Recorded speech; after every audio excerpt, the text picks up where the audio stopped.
Allez, c'est parti pour une petite anecdote paranormale. Bon, je vais m'asseoir parce que je suis malade. Hein.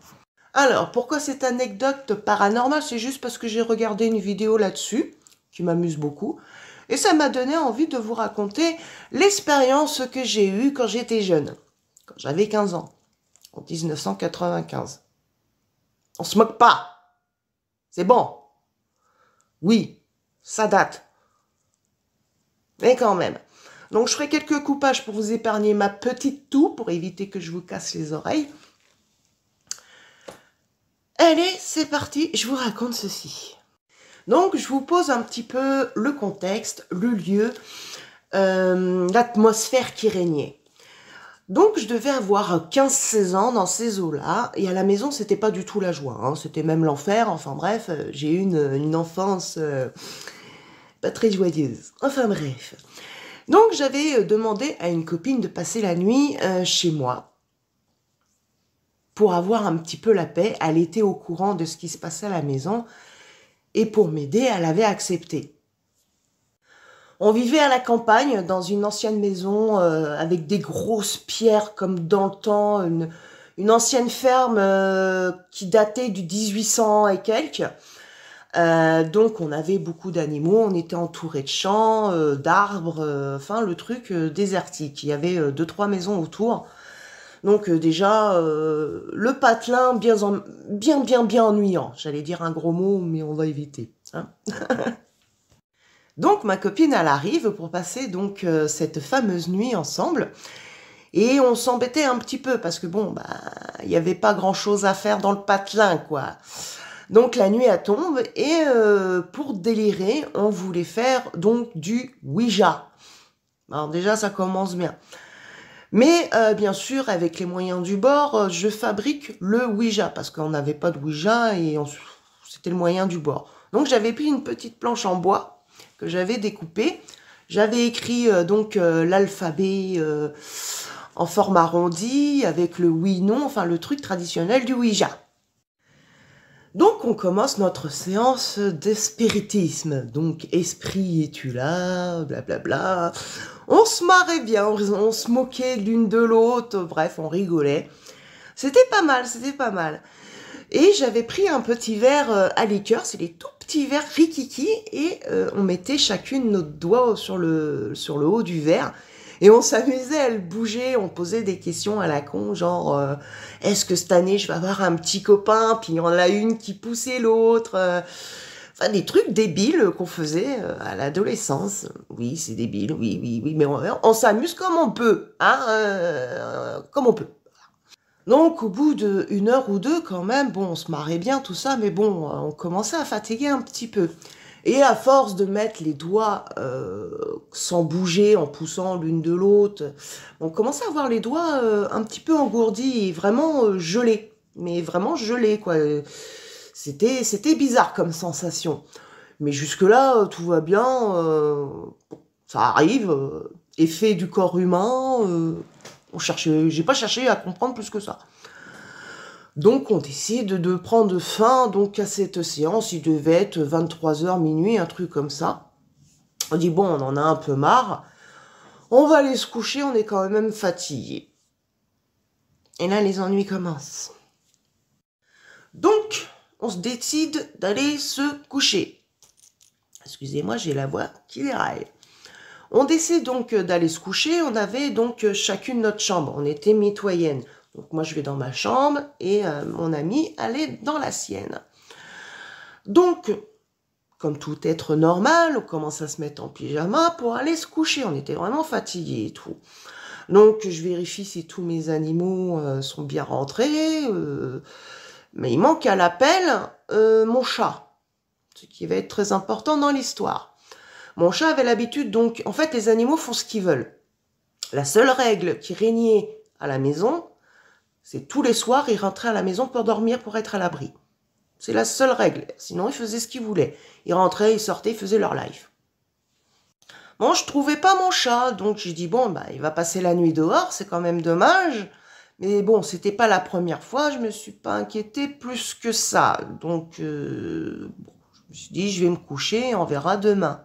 J'avais laissé quand même mon Velux ouvert parce qu'on dormait sous le toit. Je dis au cas où, si cette nuit il veut rentrer, hop, il grimpe sur le toit, machin, pouf, il passe par le Velux, tout va bien. Donc, je commence à me coucher, bien sous la couette, lumière éteinte, noir complet. Oui, parce que moi, je dors dans le noir complet. Une petite lopiote, moi, ça me dérange. Hein. Oui, je suis chiante. Non, j'étais bien sous ma couette, tranquille, bien au chaud. Et d'un coup, je sens des petits pas sur la couette. J'ai fait, ah cool, mon chat, il est rentré. Je ne l'ai pas entendu arriver. Au moins, il est là. Puis ça montait tout doucement, tout doucement. Ah, puis moi, ça m'empêchait de dormir. Je fais, Charlie, s'il te plaît, couche-toi. Charlie, c'était le nom de mon chat. Ça continuait, ça continuait. Ça s'arrêtait. Puis ça continuait tout doucement. Je fais, Charlie, couche-toi. Charlie, s'il te plaît, couche-toi. Fais dodo. Bon, les pas se sont arrêtés. Je dis, bon, ça va, il s'est couché. Puis ça recommence. Petit pas qui commence à grimper de plus en plus haut. Là, ça arrivait jusqu'à mon bassin. Et je fais, Charlie, tu commences à me courir sur le haricot, tu vas aller dans la cuisine. Je commence à me lever, j'allume la lumière. Pas de chat. Rien. J'hallucine. Bon, c'est mon cerveau qui me joue des tours. Puis j'entendais ma copine aussi qui dormait pas. Mais bon, je vais pas la déranger, ça se fait pas, c'est pas poli. Je vais pas rentrer dans sa pièce comme ça. Bon, je réteins la lumière, je retourne me coucher. Jusque-là, bon.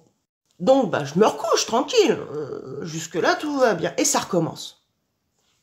Des petits pas qui partent des pieds et qui montaient à chaque fois jusqu'au niveau du bassin. Je fais, c'est pas possible, il s'est caché dans la chambre, sous le lit, derrière un meuble. Je fais, c'est pas possible. Je me relève, je rallume la lumière, pas de chat.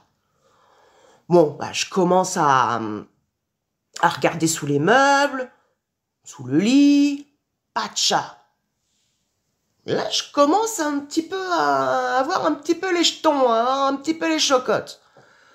Je fais, ouais, c'est pas normal, quoi. Dans ma tête, séance de spiritisme, il y a un démon, ça y est, on a déclenché un truc. Donc, je suis partie en cacahuète. Hein. Et d'un coup, j'entends frapper à la porte, toc toc, c'était mon ami. Alors, je dis, merde, je faisais trop de bruit, je l'ai dérangé. J'ouvre la porte, je fais, oui, blanche comme une morte. Je dis, oui, qu'est-ce qui se passe et tout. Elle me fait, écoute, j'arrive pas à dormir, il se passe des trucs bizarres. Je fais, comment ça, il se passe des trucs bizarres? Parce que moi aussi, il se passe des trucs bizarres. Raconte-moi ton bizarre, je te raconte mon bizarre. Elle me fait, oui, je sens des trucs qui me touchent. Je fais, comment ça, qui te touche? Elle me fait, oui, j'ai l'impression qu'il y a un chat qui me marche dessus. Alors, sachant qu'on avait des animaux, elle pensait que c'était un de mes chats, parce que bon, j'ai fait, bah écoute, moi aussi j'ai l'impression qu'un chat me marche dessus sur le lit. Elle me fait, exactement, c'est pas ton chat et tout, moi ça me fait flipper. J'ai, bah non, ils sont dehors. Je fais, moi aussi j'ai la même impression, et on a fouillé. On a fouillé tout le grenier qui servait de chambre, que ce soit sa chambre, ma chambre, pas un chat. On a tout fouillé, sous les lits, les armoires, tout est passé. Pas de chat. Là, on a commencé vraiment à baliser. Oui, moi, je fais plus de séances de spiritisme, pardon, excusez-moi. Je fais plus de séances. Oh, franchement, on a fait une belle bêtise. Je fais, mais non, et tout, c'est dans notre tête, en psychote, faut arrêter. Bon, moi, après, moi, j'y crois pas. Mais je garde toujours cet esprit ouvert, parce que voilà, on sait jamais, qu'est-ce qui se passe, on sait pas. Moi, je garde toujours l'esprit ouvert pour tout et n'importe quoi. Bon. Du coup, on s'est dit, bon, ben, écoute, on va quand même essayer de dormir un petit peu, on va se recoucher, parce que bon, bah, demain, on va être dans un état pas possible. Je ferme mon Velux, parce que bon, on sait jamais, je sais pas, on prend les précautions, hein. Et on retourne se recoucher. Rebelote. Les petits pas. Je me lève en catastrophe, j'allume la lumière, ma copine, pareil, elle rentre dans ma chambre. On a passé une nuit blanche pour pas déranger mes parents, pour éviter que je m'en prenne plein la tronche. On a passé une nuit blanche dans un coin de ma chambre et on discutait de tout et de rien pour essayer de se changer les idées. Le lendemain, je vois mon chat qui arrive au fin fond du jardin, qui arrive comme une petite fleur, genre j'ai passé la nuit, j'ai fait une de teuf, mon mec, et je me suis éclatée. Et nous, on était blanches, on avait des cernes de panda. Je le vois arriver, je fais bon, c'est pas lui. Donc là, je me suis rendu compte que c'était pas normal. Donc, en fait, elle est rentrée chez elle. Bon, du coup, on n'en a parlé qu'une seule fois, donc le lendemain et le surlendemain, pour essayer de se rassurer. Genre, c'était dans notre tête, on s'est fait des films, notre esprit nous a joué des tours. Mais moi, je pense quand même que c'est un sacré tour. Donc, c'était ma seule expérience surnaturelle. Je voulais vous la raconter. J'espère que je l'ai bien racontée, parce que je sais pas du tout raconter les histoires.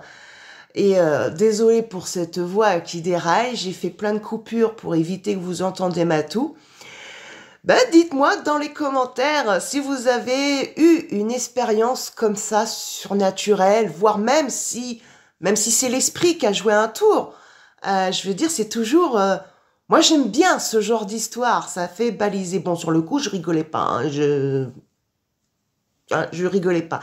Mais j'aime bien ça. Donc, si vous avez peut-être vécu une expérience comme ça, dites-moi dans les commentaires. Racontez-moi. Je lis tous les commentaires, hein, même les nazes. Je lis tous les commentaires. Racontez-moi si vous avez vécu une histoire comme ça. Même la toute petite, même si elle est infime. Ça peut être intéressant, ça peut m'amuser. On ne sait pas. Donc j'espère que cette histoire vous a plu. Donc désolée pour cette voix cassée. Et je vous dis à plus tard. Passez une bonne journée, je vous dis à plus.